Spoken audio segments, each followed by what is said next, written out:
సింపుల్గా Saida type Saida method గుత్తి వంకాయ.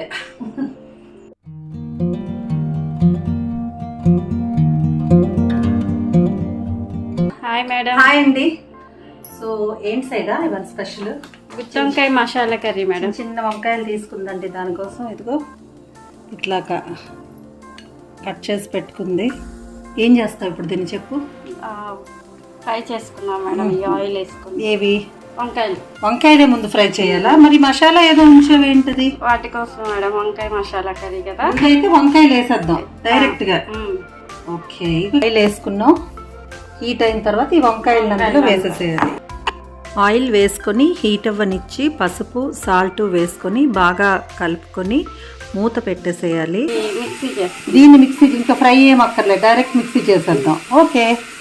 Tomato, ఉల్లిపాయలు, గసగసాలు, జీడిపప్పుని పేస్ట్ చేసుకొని వచ్చేద్దామండి. ఇప్పుడు ఏం చేయాలి సైదా? అల్లం పేస్ట్ వేసుకున్నాం మేడం. ఎంత వేద్దాం? ఒక అర స్పూన్ అంత. అంతే.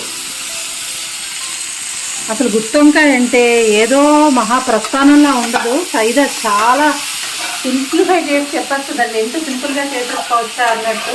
అంటే అల్లం వెల్లుల్లి వేసాం కదా, వంకాయ బాగా మగ్గిపోవాలి. వాటర్ ఏమైనా వేద్దామా? అవసరం లేదు, మగ్గిపోతుంది. ఇలా మూత పెట్టేసి మగ్గించేద్దాం. సో సైదా మగ్గినట్టుంది కదా, వేసేద్దామా ఈ మసాలా పేస్ట్? ఇది వేసేసుకొని ఒకసారి దీంతో కూడా బాగా వేయించేసుకుందాం. కారం, గరం మసాలా వేసుకుందాం దీంతోనేనా ఇప్పుడే. సో ఇలా ఒకసారి బాగా కలిపేసుకుందామండి. కారం, గరం మసాలా. ఓకే. సో కారం కొద్దిగా వేసుకుందామండి, ఎంత కావాలో అంత వేసుకోండి. గరం మసాలా కూడా మరీ ఎక్కువ వేస్తే ఘాట్ అయిపోద్దేమో సైదా. అంతే సరిపోతుందా? వేసి వాటర్ వేద్దామా? కొంచెం మగ్గించాకేద్దామా? సో ఇప్పుడు ఈ పేస్ట్ ప్యూరీతో పాటు మరి కాసేపు ఇలాగ వంకాయని మగ్గించేద్దాము. సో సాల్ట్ని వేసేద్దాం, బాగా కలుపుకొని మూత పెట్టేసి, మూత పెట్టే ముందు కరివేపాకుని కొద్దిగా వేసేద్దాం. ఇలాగ చక్కగా మగ్గుతుంది. ఇలాగే ఉంచి మూత పెట్టేద్దాం. వాటర్ వేసుకొస్తాయిదా? ఇంకా ఈ మిక్సీ తిప్పిన ఈ జార్ ఉంది కదా, ఇందులో ఇలా వాటర్ వేసేస్తే ఏవైనా ఉంటే కూడా దానికి ఉన్నది వచ్చేస్తుంది ఇలా క్లీన్గా.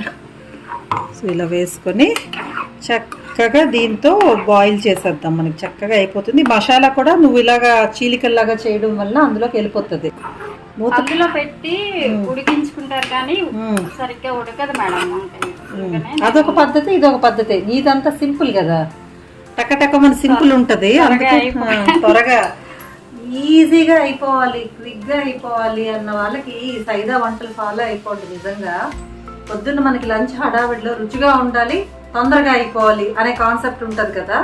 అలాంటప్పుడు సైదా మనకి బాగా హెల్ప్ అవుతాయి. క్విక్గా చేసేస్తుంది, టేస్ట్ బాగుంటుంది, కొంచెం స్పైసీగా కూడా ఉంటాయి. ఎందుకంటే పిల్లలకి ఏంటంటే మరీ అలా చప్పగా ఉంటే ఆ టైంకి వచ్చేసరికి, లంచ్ టైంకి వచ్చేసరికి ఇంకా చప్పగా అనిపిస్తాయి కదా. సో ఇలాంటివి కొంచెం మీరు ట్రై చేయండి.